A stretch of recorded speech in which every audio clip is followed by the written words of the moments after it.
George. Like she made her own bread. You know, it was interesting. Last time. George, Chris is going to tell you the list of things his mom made. Find out what doesn't fit. Okay. You ready? And then there's 2 items that don't fit. Yeah, you got to find them. You got to find them, okay? So, τυροπιτάκια, σπανακοπιτάκια, τζατζίκι, κρεατοπιτάκια, γαριδοπιτάκια, dumplings. That's one. Roasted potatoes, pork. Oh, are you guys okay? Yeah. Okay, roasted potatoes, pork, aguinaldos maracá. That's a separate meal for Wednesday. That's Wednesday, Tuesday, maybe Thursday meal, bro. I don't know why, man.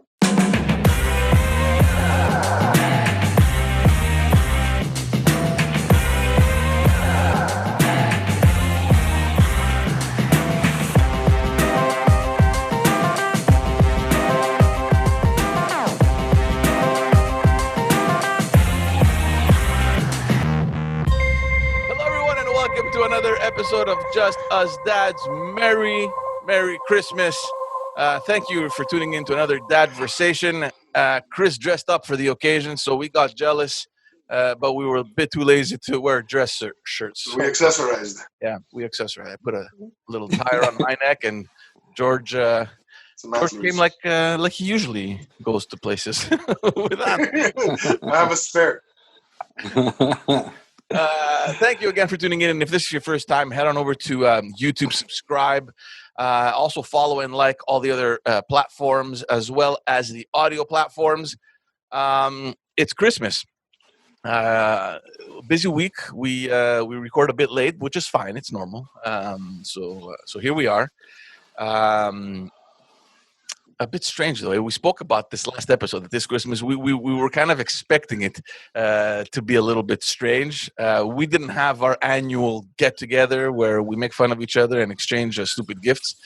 Yeah, it was weird, man. I don't know. You know, I came by. I went over Chris's house to drop off some gifts for the kids, and I was talking with Alex, and I don't know why we hadn't thought about this earlier, and it was like on the spot. She told me, oh, you know, I miss you guys and we should have done something. I go, yeah, I don't know why we didn't. We could have very easily bought gifts, delivered them, and then do the gift exchange over Zoom or something like that. You know, like unwrap them on Zoom. It would have been a bit weird, but at least, you know, it would have been whatever, something, you know. Yeah, we didn't think of that, huh? But yeah, I don't know. Well, That's too much work. Bonjour, ho, by the way. Sorry, guys. Bonjour, ho. Yeah, bonjour, ho. It would have been too many things to do, man. It would have been too much effort. Yeah. And you know what? This Christmas, nobody was looking for effort. I think everybody wanted for it to be strange to do nothing. You know, it's funny that because I was thinking about it. There's from the people that I've been speaking to, there's 2 categories. There's the category of people that are so devastated and so upset that they couldn't be with family and celebrate and party like they usually do. And then there's a group of people that actually didn't give a shit, and I will tell you secretly, we're actually happy that they wouldn't go to people's houses. I think there's even people that did it anyway. Did what anyway? Party. Oh, they still partied. Yeah. My neighbor from across from the back, we're getting prepared, and my wife looks and she's like, there's dancing. What's going on? I'm like, okay, it's normal, man. The guy's dancing. It's Christmas. They're allowed. And she's like, tell me you didn't call the rat hotline. No, man.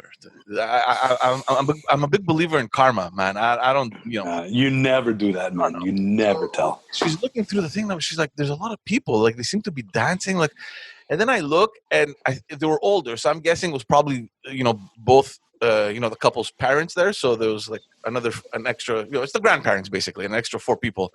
And I thought, you know, that's not a party, man. You just bring over the grandparents, whatever. You know, maybe they're part of the bubble anyway, or maybe not. Who knows? But you know, maybe they're alone. You know, they had nobody to party with. Like you can't be upset. You know, I mean, and I understand the government trying to control everyone and trying to limit the mess. But it's the grandparents, man. So I thought they were really having a party because they receive a lot of people. These guys, they usually have people over their house. But it was the grandparents. I'm like, come on, that's okay, you know. But in any case, even if it was a bigger party, we wouldn't have called. I mean, nothing would have happened, you know. No. Yeah, I just feel like those were the 2 the two extremes, you know. And I don't know. I think because of the whole year, how we've all been kind of like moody and down. We kind of it led us, at least me personally, it led me into the Christmas thing, thinking that it's okay, whatever, we'll be alone, you know. And I kind of accepted it, and I don't know, it's weird. I don't know. No, for us it was. I don't know. It was for me. It was like one of the better Christmases I found. We got to spend a lot of time together. We spoke about things. So we didn't do different things. We just did things differently in a way. So it was like a little less people, but it was the same things, right? You got together, you opened gifts. Yeah. Then you ate what you usually eat, maybe. Yeah. You know, a little less people, a little less drama. I still had my alcohol. I still did ching ching. Big time. You know, I overate. You know, to the point where you can't move, Like usual. and you want to nap, like usual. It's like it was the usual thing. It was just less people. A bit more relaxing though, because especially if like you guys host, right? I mean, we come over your house every Christmas. I'm assuming that there's other things that you do when we're not there with other people and family. Yeah, we usually have the in-laws on the 24th, my parents the 25th, and I host the party with my kubari. Yeah. So we usually do 3 big things. And then New Year, But next year it's going to be even bigger, man. That's all it is. It just everything accumulates for next year. I think next year, not only in terms of the Christmas holiday, because that's far away, right? But I think with everything, it's going to be excess. Everything, like you, like assuming, of course, that everything's going to be okay, right? Oh yeah, of course. So hypothetically speaking, if everything is okay by, let's say, May, I'm almost convinced summertime Montreal is empty. Everyone is just leaving.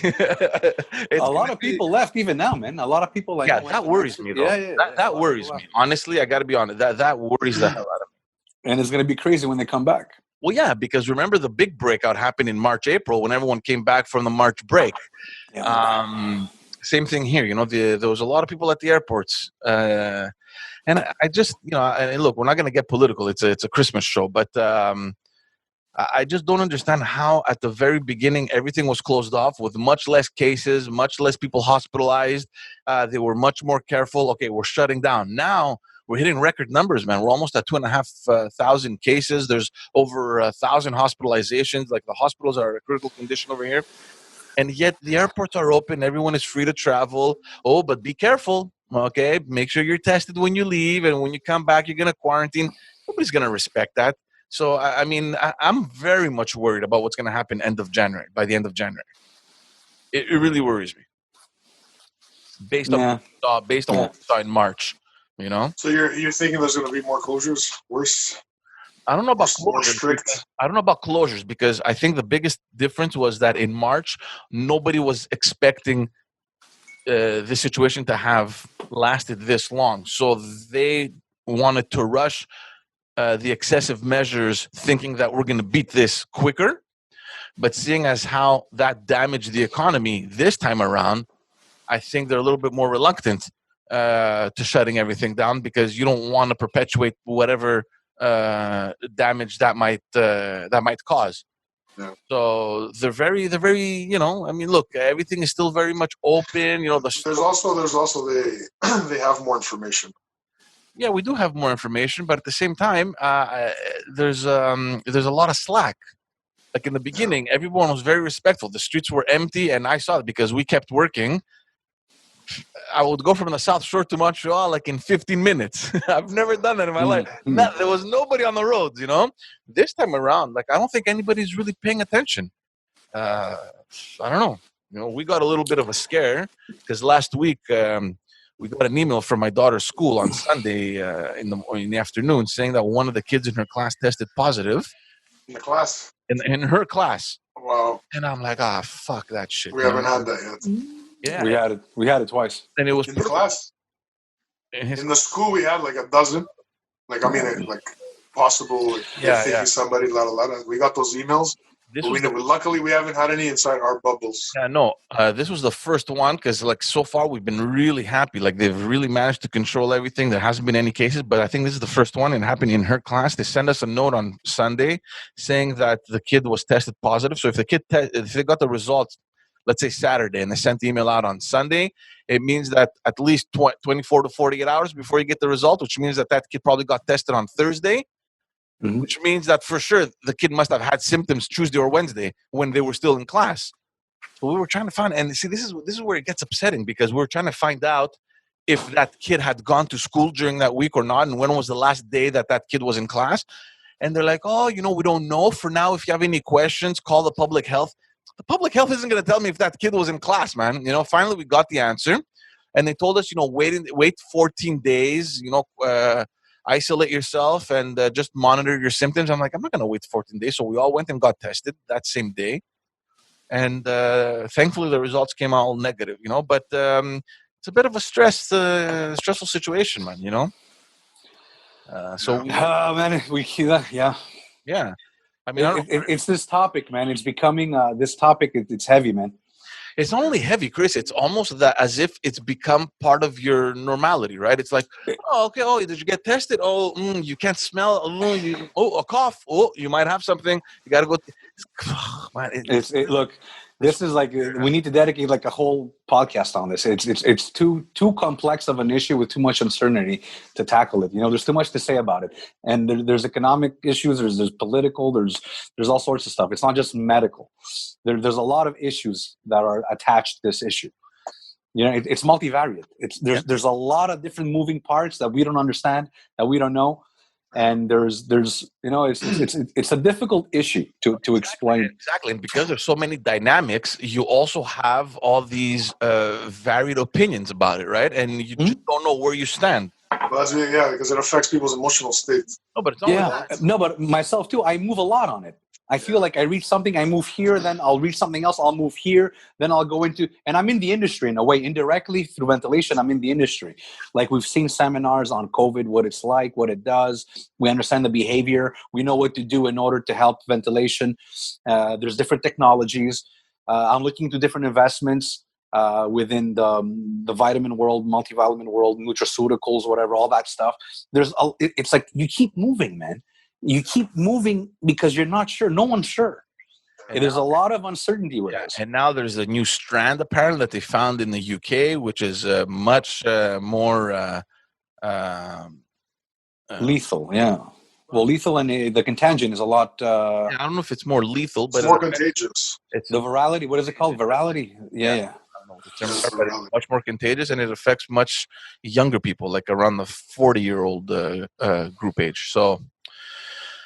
I don't know, man. Look, whatever. I think everyone just wants to put this year behind them. And, it's funny because, I'm on social media and everyone is, now it's the time where everyone is kind of expressing their wishes. Merry Christmas, Happy New Year. And almost unanimously, everyone's like, let's just forget 2020, And it's nice to be optimistic and to remain positive. At the same time, it's like, 2021, is it really going to be over in 2021? It's like there's always this little doubt. It's like, are we, is it a year thing? Okay, 2020 ended, there goes the virus, and let's start fresh 2021. I hope it would have been true, but I don't think so, man. I mean, I think we still have a couple, complicated months ahead, Yeah. It's what you do with it, man. It's what you do with it. It's how you think about it. Like now my kids, like I know we spoke about writing a thing about what we learned, and we're going to present that, I guess, later. I have a new blog coming up. What we learned in 2020, and one of the things was, like we all agreed on, was like adapting, right? Adapting and how kids adapt. And you know what? We have to adapt. And once you adapt, then your new reality becomes a new reality, and then you don't think about it as much. Yeah. I'll give you an example. My perspective on this right now, like I said, it changes, right? So I'm not the person that is totally scared about this.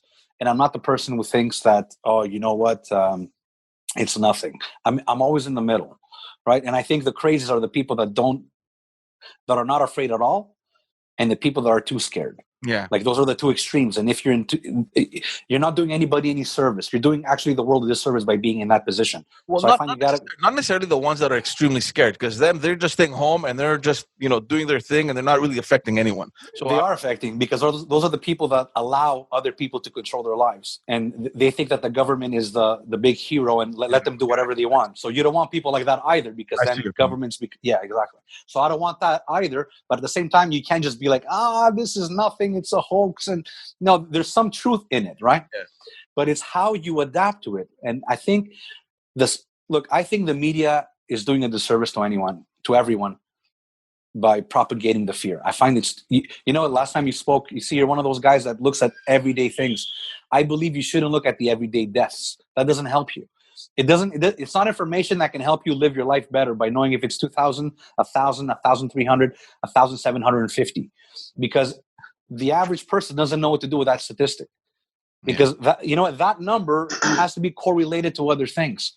How many cases? Why do we have many? Do we have less? It's not a number that you can just bounce around or toss around. Also, if you stop testing, that number doesn't go up. I think what you need to be looking at is the number of people in the hospital. That's the one that matters. Yeah. Well, what I'm saying is that let the experts deal with that, and you adopt new ways, adapt, and you'll be better. You'll be better, because you know what? Wishful thinking is wishful thinking, right?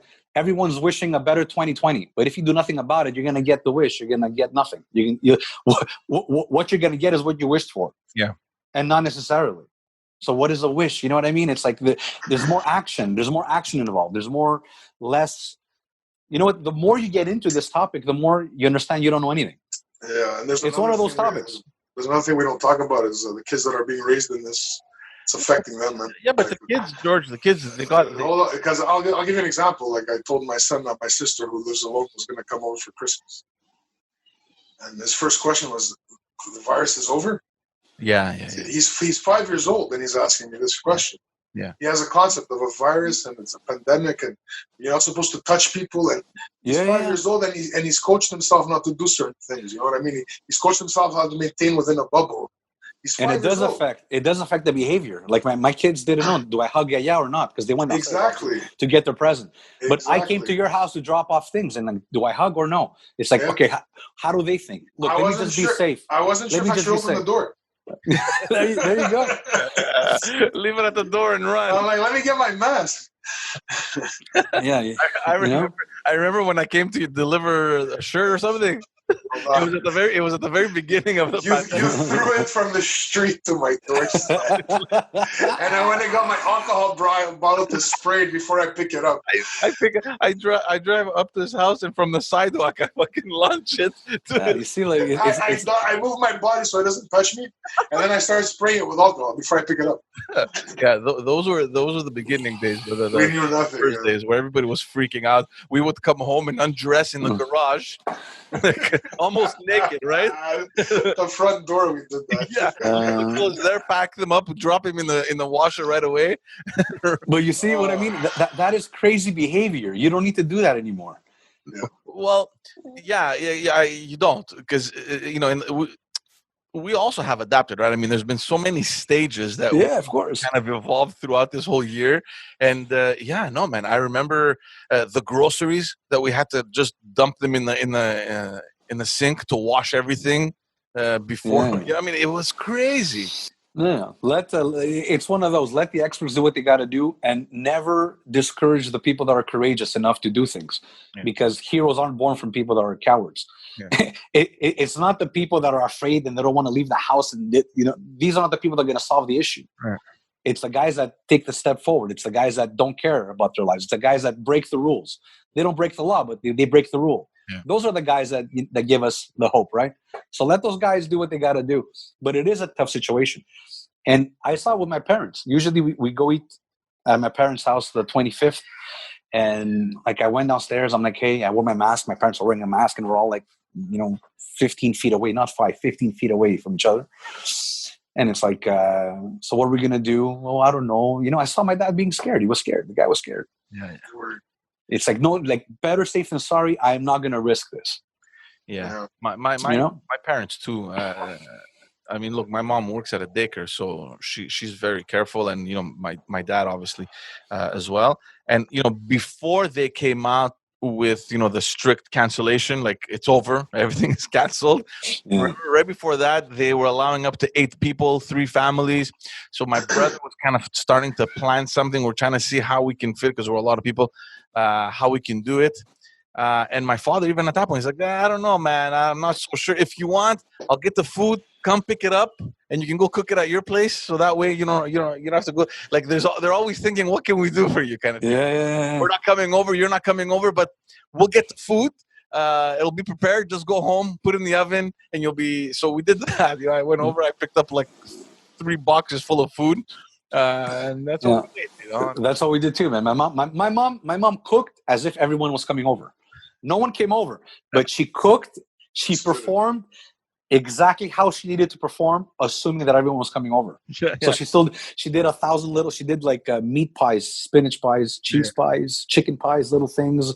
She did the pork. She did the roasted potatoes. She did everything, like exactly as if 25 people were going to show up. And it's a good thing. Imagine how depressing it would have been that she did nothing. That's right. It was to take her mind off. Like, what are you going to do? You're going to sit home and just think of how shady things are? No, but it's not that.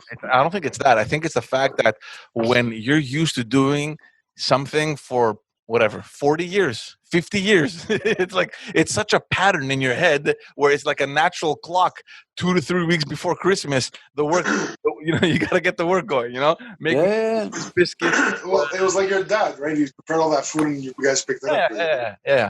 His role doesn't change. Chris's mom's role didn't change. I'm assuming she shared the food with everybody who would have had it anyway. Yeah, of course. My uncle, me, it was come pick it up. It's ready. The phone call. Then there was the post phone call right after the. Oh, how amazing it was! What did you like best?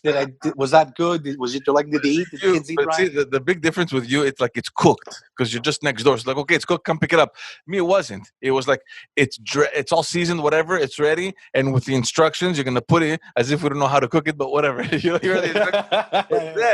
you guys are spoiled, man. No, yeah, big time, man. Love it. It's just the attention. It's like, okay, how was it? And like, what are they gonna eat for Christmas? We're not there. They're not here. We can't monitor what's happening. So my father called me at least 4 times. Because it was a big pork roast, whatever it was. He wasn't there to supervise. He's like, listen, you take it out 2 days before, let it thaw, and then the night before, put it in the oven, low heat, leave it throughout the night, like a good 10, 12 hours, so it can slowly cook, and then Okay. Your dad really doesn't trust you. You guys get instructions. You get too many instructions. I'm worrying a little bit. No, that's not the point. The point is that those were the instructions. But in between, this guy's calculating, okay, by now it should be there. He calls, okay, I have you. I'm like, Dad, man. Okay, don't worry about it. And then like 3 hours. Was one of his instructions to push the knob before turning? You got to turn it clockwise. Push and turn. So, yeah. For us, look, we took the stuff, and what we did different this time, because we were going to just sit it out in a way where, everyone was in their comfortable clothes, but we're like, no, we're going to make this special. So everyone got a little bit dressed. Yeah, we fixed the lighting a bit, the wine, we poured the wine. We had the kids use the wine glasses for their orange juice. Ching, ching, ching. And look, you needed to put the effort in. If you didn't put the effort in, you weren't going to get the result. Yeah, you had to make it count even if it's not. Yeah, exactly. Still we dressed up. I have a feeling though that George probably did in his sweatpants. I don't know why. No. Sorry, no. I told you I had a guess. Yeah, your sister. Oh, yeah. You're like, what was different this year? Yeah. For my kids, usually, because we do 3-4 things, right? Like 3 events plus 1 sometimes. So they usually get to open their gifts in 4 different occasions. Yeah. This time it was all the same time. Yeah. And it was just too many gifts, man. Yeah, us too, man. Too many gifts. It's just if I show you the boxes and the wrapping paper right now, if I just take the camera and show you, you're gonna freak. Oh, my garage is full. It's too much. Like it won't fill up the bins. I have to do it twice. It's too much, man. Yeah. But they got to open all their gifts. We're really excited. We split it in 2. We did Christmas Eve at night. We ate, and then we opened some gifts, and then Christmas Day in the morning. Oh, so it was Christmas. Yeah, we didn't let them open it. Christmas Eve, no. It was like Christmas morning, everything. Yeah, they were at points I caught both of them around the tree salivating, just looking at the tree. Trying to guess, what is it? Yeah, they're trying to guess. So your eldest probably doesn't believe in Santa anymore? You know what? He doesn't, and the little one does. Yeah. But he was cool enough not to ruin it for the little one. Yeah. You know, he kind of understood. It's like, look, man, yeah, it was like, look, you know, we used to lie to you. You used to believe it. You know, let her believe the lie. Let her believe the lie for a little bit. It's important to maintain that innocence. Man. Yeah, it sounds weird, but it's important for her to believe the lie for now. But I have a feeling because of the age that your younger is at, even if he were to tell her that Santa's not real, I'm not sure she would believe him. She'd say, no, you know what you're talking. She'd be upset. It's like, what are you saying, Baba? Yeah, she wouldn't believe him. Stop telling lies. He thinks he's messing. George, you both kids still believe in it? Yeah, big time. George believes in it. My credit card doesn't. No, us, we did the whole thing, man. We wrote the letter to Santa, you know. Oh, that's standard. It's one of those things where my eldest is starting to have his doubts, though. Yeah. Oh yeah. But that's it. He'll ask me a question in the summer, like about magic. And I tell him, don't believe any of it. People lie to you. It's just tricking your eyes. It's illusions to trick your eyes. It's just people are quick, they're smart, they're clever, you know. And then Santa's story comes out, so magic is real. It's different. Some magic is real. That's what I tell them. Some magic is real. Different kind of magic. That's a good one. The good thing about Christmas at our house is that do you guys do the whole elf thing? What elf? The little elves that follow you and you have to be good, girls. What else? What are you talking about? We just have elf hats. Yeah. So that for us works, man. You guys do that? We do it. No, we don't. What is it?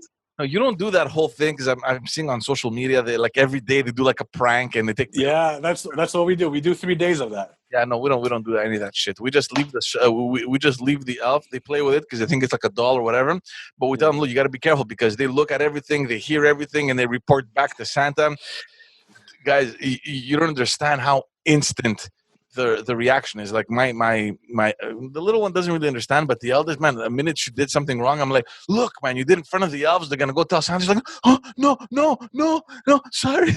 It's like transformation, 100%. Oh, it's like the picture frame of the Last Supper that we had at home growing up. In front of Jesus.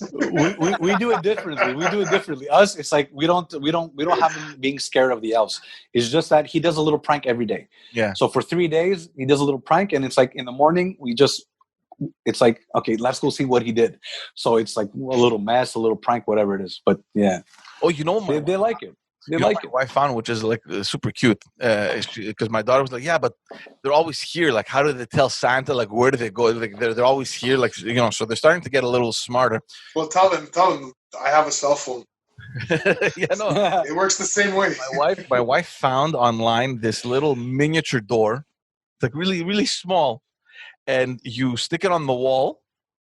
So and it looks like, you know, so we put it right next to our door, the entrance door, and it's so tiny, like you put it over the molding, and it has little stairs so they can come down on the floor. It's like really a miniature door.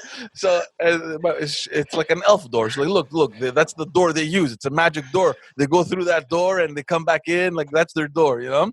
And they were amazed by it. They're like, wow. That's pretty good. Yeah, it seems like fun. I find it important, man. Even though, like, I like to think of myself as like pragmatic person, like I'm a realist. Yeah. You know what? I find it's important for their imagination. They need to go through this kind of step. You know, you can't ruin it for them. It has to do with their innocence. It has to do with their innocence, the imagination. It's like let them come up with stories. They learn through stories too, right? Yeah. So yeah, it's important. It's important. You know, one night, recurring themes are fun for them. One night, I can't remember what my eldest did, but it was like I screamed at her. I'm like, "What are you doing? You know, like you can't do this anymore." Like, you know, and I can't remember. And then I brought up the elf again. I'm like it's Christmas. Like the elf is gonna see you now, this and that. And I'm like, you know, she's gonna go to Santa now. She's gonna tell him everything. The kid went, grabbed the elf, and brought her to bed with her so she wouldn't leave. She went to sleep with the elf. That the elf doesn't leave to go tell Santa what she had done. Yeah, man. Kids are good. It's good. It's good to have their spirits high. That's what it is. It's contagious. You have your spirits high, you're happy, you're joyful, and it transmits to other people. That's what it's about. You know what I mean? I just appreciate the fact because, when the year started, we're like, oh my God, how is this going to go? How are, like it's what we said about before, the adaptability, right? And we weren't sure how the kids were going to accept this whole new thing and how it was going to affect them. And I'm just happy that it didn't really affect them much. Honestly, like at least my kids, whether there's COVID or not, it's for them, not much has changed. It was mostly in the summertime where we didn't want them to go play in the park, where we had to explain to them, this and that, which they understood. But other than that, I don't see any impact that this whole year may have had on them, which is a good thing. Yeah. It's hard to explain. I just thought about it. You know what I find is what's harder? I find the people that are thinking that it's going to be tough, that is harder than going through it. You get it? That's what the limiting belief is. Anticipating the bad makes you the bad ruins everything than just going through it and then just adapting to the new reality of it. Yeah. You know what I mean? That's what it is. And that's kids don't anticipate that bad. Exactly. Positive. They're in the moment. And your kids, George, they weren't in daycare or school when it started, so that switch they didn't feel. My kids were yanked out of both. Yeah, they weren't exactly. They were. Look, the eldest was finishing daycare, so she didn't have the graduation, and usually summer. They convert from daycare. They have like this summer camp program, which is amazing, right? Because it's the same kids, and they do I think it's a month, and they do all these outdoor activities, which she loved, and we loved it too because it's good. They're always on the bikes. They go to parks. They go on boats. They go to the pool. So that didn't happen, which kind of upset us because she was looking forward to that. But yeah, you're right. It was a brand new experience. Come September, the little one went into daycare for the first time, and then my eldest went into kindergarten. So yeah, but look, again, thankfully the schools, look, what I was going to say was that it's also the age, right? Like the age that they're at, they don't have, I think, that capacity to kind of analyze and say, oh, things are wrong. And, oh my God, my life sucks and all that stuff. Like your eldest, Chris, he's at the age where maybe he could have been affected. He's like, oh, I can't play soccer. I can't go out play with my friends. There's much more time spent indoors than there was outdoors. You know what it is, though, man? It's not, I know what you're saying, but it's not an intellectual reflection. Like, he doesn't sit there and think about it. Yeah. It manifests itself into energy. He doesn't know what to do with his energy. Yeah. An 11-year-old is not going to sit there and say, oh, I could have been doing this. I could have been doing that. Oh, I missed. No, it's like, I don't know what to do with my energy. I wish I could go do it. You know what I mean? So they don't analyze it that way. But his instincts are to go do this on the spot, and you're that's like, no, right. you can't. So what happens is, because he can't play the soccer, there's balls flying everywhere in here. He's jumping, he's hanging from the moldings, like he's doing crazy things because he doesn't know what to do with that energy. Oh man, he needs. You know what I mean? That's what I'm saying. It's not an intellectual reflection. It's not like, okay, what am I? What am I supposed to be? Was there much more video game though? And just to add to that, George, that's what sucks because is what the demise of the older person is. Like I'm talking about my parents who are even older. When you're 85, you're not thinking, I'll adapt. You're thinking, let's say you're 85 and you're thinking you don't know how many years you have left. Yeah. So an 80-year-old, what he's thinking is he's not thinking I have like another 10 years to live. He's thinking I probably have 2 or 3 more Christmases to go through. Think about it. When you think about it that way, it's a lot more melodramatic. It hits you. Yeah. It's like, I don't have 10 years. I only have 10 more suppers. Yeah. Christmas. You know what I mean? So then you internalize that and you go crazy. And that's where the fear comes in. So the younger people like us, the 40, 50, 60-year-olds don't think like that. But the 70, 80-year-olds are like, am I going to get them this chance next year? And that's what makes it sad. And that's why you have to make it, I'm trying to think of how do I make it happier for my parents. I brought them chocolates. You call them up. You have the kids call them up and say, hey, how are you? What are you doing? You got to check up on them a little bit. You got to get them out of that mentality. You can you can go for a walk with them. Yeah. But that's what I'm saying. I don't know why. I just thought of that. I just had to tell you that because it just popped in my head. It's a good point. Yeah. Very good point. But the kids, they're fine, man. Kids are fine. Kids are fine. Yeah. Was there more video game playing? There was because I got him a screen, man. I had to go get him a gamer screen. I hear regret in your voice. No, you know what it is? No, but George, man, at some point, it's like you see that this kid, like, you see that he's like the rest of them. like, I get mean, it. you gotta give them something. I mean, like, you can't go out, Yeah. you can't see your friends, you can't go to the backyard. I don't want you breaking everything in. I know my kids. I pulled out my old PS2 and I bought the Curious George video game for my kids. We went together to Best Buy. And we looked at, actually, it wasn't Best Buy, it was this other place where the old Future Shop used to be. And he walked in, and walking in got him excited. Yeah. You know, so we went and chose, we asked the questions, and he was like, okay, do you want this, the resolution, this kind of frequency? Okay, but because he follows his own little podcast gamer community, right? Yeah. So he knows the jargon, he knows the lingo, he knows the language that I don't know. Yeah. You know? So we got it. We picked it out. It was a nice one. We went. We installed it. He couldn't wait. So now I got him that for a gift. So now this is what the dilemma is. Try telling him not to use it. Yeah. What are you going to tell him? Don't use your Christmas gift. So the first day it was like zero discipline. It was zero. The first day we installed it. I let him play the whole day. It was the whole day. Like he came out of there tired. He came out of there as if he was digging for 2 hours. You know? This is a screen, he came out of it. He came out from that room exhausted from all the video games. It's a gamer screen, like a computer screen, kind of. Yeah, it's a little. Yeah, it's a little. You know, it makes the colors more vivid. It's made for that. Yeah. Okay. The resolution is. Yeah. No, I didn't get him the curved one. That's later. I told him that's when you start making money. When you start winning tournaments, you get your curve. You start winning tournaments. Bring home some bacon. That's right. Yeah. So like today, look, he played in the morning a couple hours. That was it. That's it. You know, like because I got you the gift doesn't mean the rules change. You know what I mean? Yeah. You got to be a bit flexible too, though. I mean. Yeah. Well, he was flexible. He let him enjoy it for 20 hours straight. George, video games, man. It's like, well, George, you Panusi. It's like it's more boys. It's more of a boy thing. I get it. If you don't discipline them with video games, I do. It's so limited. It's so limited. It's forget it. You lost. I'll tell you, it bothers me as much as it bothers you. My youngest, again, I'm going back to him. He's been receiving video calls from one of his classmates. This girl that keeps calling him. Okay. Just randomly, the mom texted my wife, "Hi, my mom, so-and-so's mother. My daughter really wants to chat with your son," and they've been chatting every day oh, this guy has a girlfriend already. Yeah. Awesome. And he plays hard to get too. It's like anyway. Oh wow. And that's fine. I enjoy the social part. It's just that it's not a phone call anymore. It's this.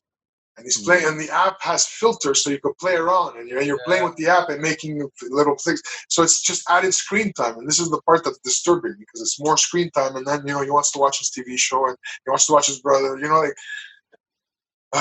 I'm trying not to ruin this for him. And I'm trying to find a way to incorporate it without adding too much screen time to the whole situation. Yeah. So I'm trying to shrink his calls to less time, and take away a little bit of TV time. You have to, man. I know, but when there's no school day in the middle. It's hard to look. I think it's a lot more demanding on the parents as well to do the extra effort to do the other activities, right? Like, okay, let's go play outside. Let's go build a. They were in the rain. It was raining. Yeah, it was raining. You know what we did last week? We, guys, I don't know how my wife comes up with these things. I don't know where she even finds them. And I'm not saying they're fun, but she's always like, she follows all these like Quebec influencers and all these things. And like, oh, that looks like fun. And like, she's constantly searching for things. So she goes to me. I got tickets. Did she have a measuring tape? No. You know that I have two tape measures. One is in the garage next to the tools, and the other one is in your bedroom.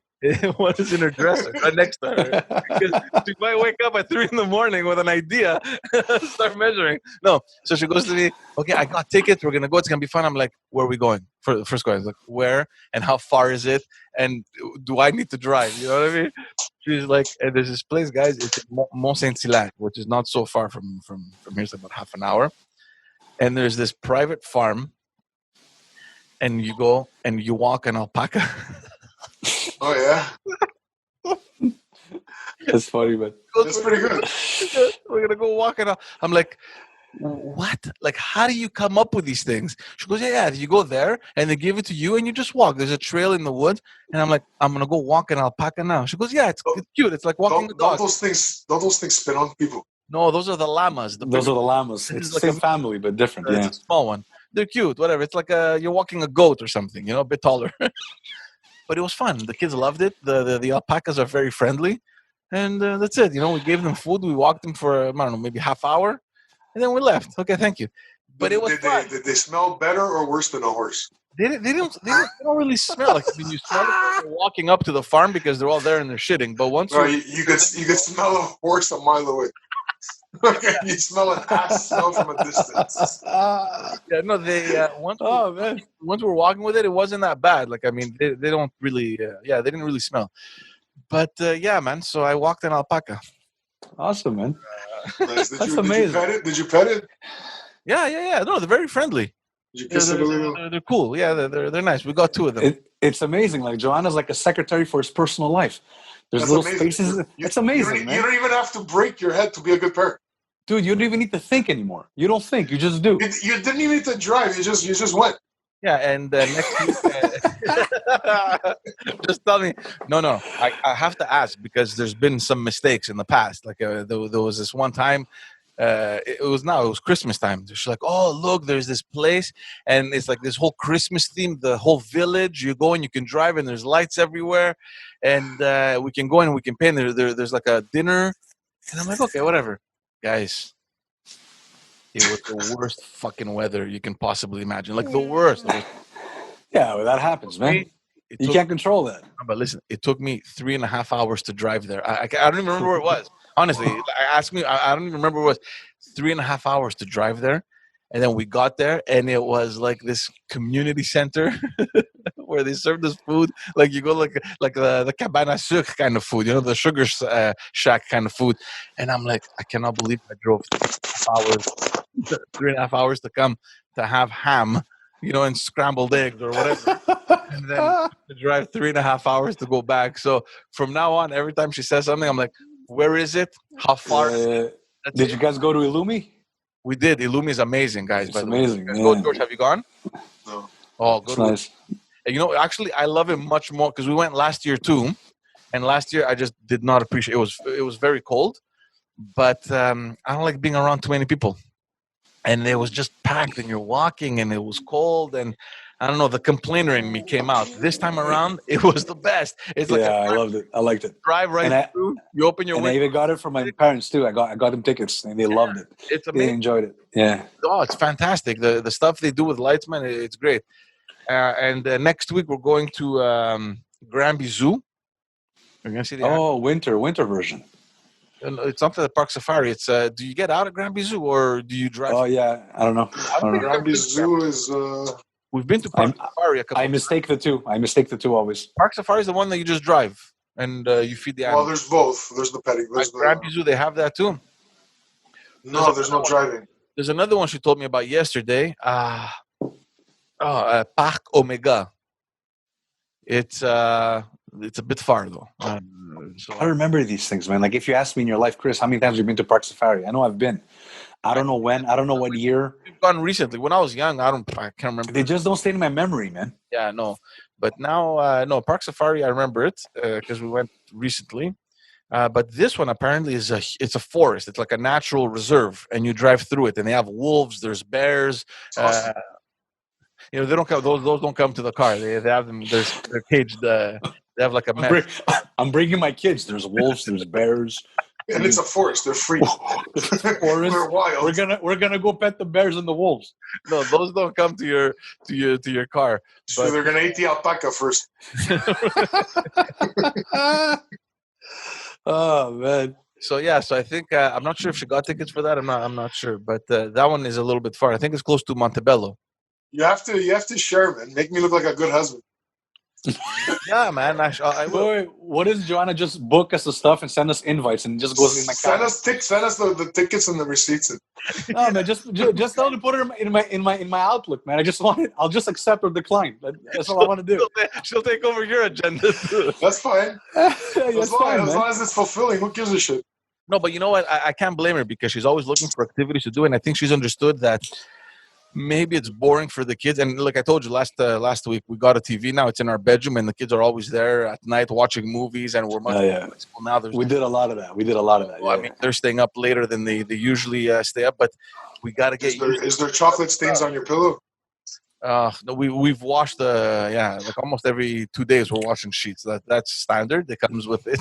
It's the consequence of having a bedroom, you know. It's called the second living room, yeah. Yeah, big time. The toys are there under the bed. It's not that messy, but I mean, that's what's fun. That's what's fun, though, man. That's what I'm enjoying. I'm enjoying that. Yeah, no, but I mean, she's trying to get the kids also to do a lot of outdoor stuff, which doesn't really help. I mean, we've had weird weather, man. Terrible. Like yesterday, it was raining. This morning, it's snowing. The day before that, it was 9 degrees. What the hell? I'm not complaining, honestly, because I hate winter. I hate snow, and I hate the cold. And having Christmas when I can see my grass is perfect for me. Like it's the best, you know. I don't care that my kids can't build a snowman. I really don't care. This is perfect for me, you know. my daughter has been dying to make a snow. She's like, I'm like, there's no snow. The other day it snowed a little bit. We're rolling the snow, and there's like pieces of grass. Like it's not a perfectly white snowman. It's like a snowman with grass in it, you know. And we just took what we had, you know. It's like, okay, roll it. Let's make You've been dying to make one, so there's like pieces of grass and shit stuck in it, you know. But we're trying to get the kids out of the house as much as possible. That's good, man. That's good. See, I Alex wants to do that, but I don't collaborate as much. Yeah, because you know, I don't know. I've really associated like Christmas vacation with being like a house cat. Yeah, just doing nothing. You know, I do a lot of stuff during the week. Yeah. So it's like, you know what? If I could take advantage of doing nothing, like, you know, it's like wasting time, but enjoying wasting that time. You're indulging on something during that time. That's what it is. I don't know who said it, but I have it somewhere. I have it somewhere on my house. I think it's T.S. Eliot. Time you enjoy wasting is not wasted time. That's how I feel Christmas vacation. Yeah. How well can I waste the time? Yeah. But it's important. But see, this is where the tricky part is, because and I think every parent out there is going to understand that you need this time to do nothing. But at the same time, you also can't bore your kids to death. Like, they need to be outside, I think. I don't know.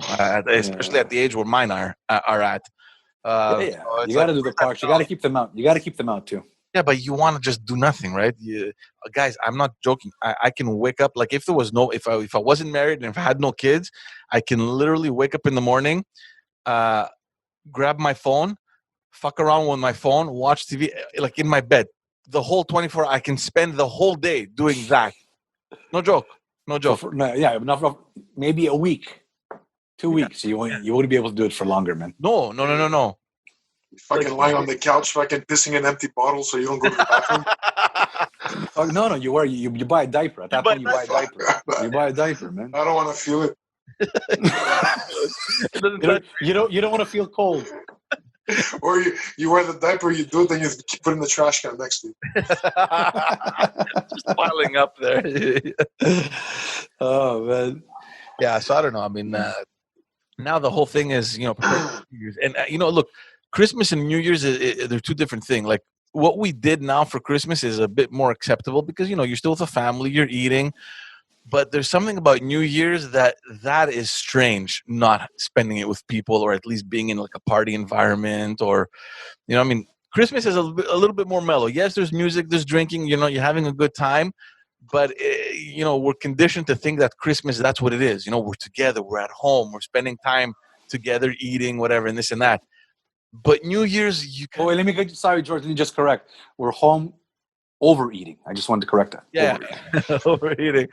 But New Year's, you kind of want that party atmosphere, like you want to, it's a little bit, it's next level. And that I think is going to be tough. Like yesterday, again, with my wife thinking, what are we going to do? Always planning stuff. We're driving. She's like, what are we doing for New Year's? I'm like, Nothing. We're home. Exactly what we did for Christmas. We're gonna like we can't do anything else. She's like, what if we can take a drive, go somewhere along the river, bring some champagne, and then I have a snow tent, but we could huddle in there. So, yeah, with 2 meter distance and masks. I'll put some lights out. You guys want to have a New Year's at Jerry Park? yeah, exactly. You can, right? So she's thinking now, okay, let's take a drive somewhere, and then we can pull up. Maybe, I'm thinking, why would I, spend New Year's in my car? You know what I mean? Like, and I love the fact that she's trying at least to think something differently, but that's going to be tough. I think New Year's might be a bit tougher. I think. I spent the New Year's in the car. Had a car stall once. Yeah. I remember in a lane. I was there. I came to push. You were there. You came to push. Yeah. You had the great idea of cutting our. Somebody blocking the street. Well, let's go through the lane. Let's go through the lane. Felt in the crack of the ice. That's it. The tires are jammed in there. And we're trying to lift the car. We're trying to lift a car out of a jammed ice. Like, lift. We're lifting and just the suspension's going up. The tire's going nowhere. Oh man! You're lucky somebody showed up. You got it out finally? No. Yeah. The tow truck. Yeah. All right, guys. Thank you all for tuning in. We're gonna close it up. We have another episode coming for you next week. It's gonna be our New Year's episode as well. So stick around. Come back next week. Thank you for tuning in. Thank you for all the support throughout the whole year. We do appreciate it, and we hope to be bringing you much more content. We're going to work this out, and maybe next episode we're going to talk to you a little bit more about what's coming in 2021, which is something that we're all very excited about. But for now, thank you for tuning in. Go ahead and like and subscribe on all the platforms, and we will see you in the next episode and in the new year. Awesome. Ciao, everyone. And to use the words of our common friend John, 2020 can go fuck itself and never come back.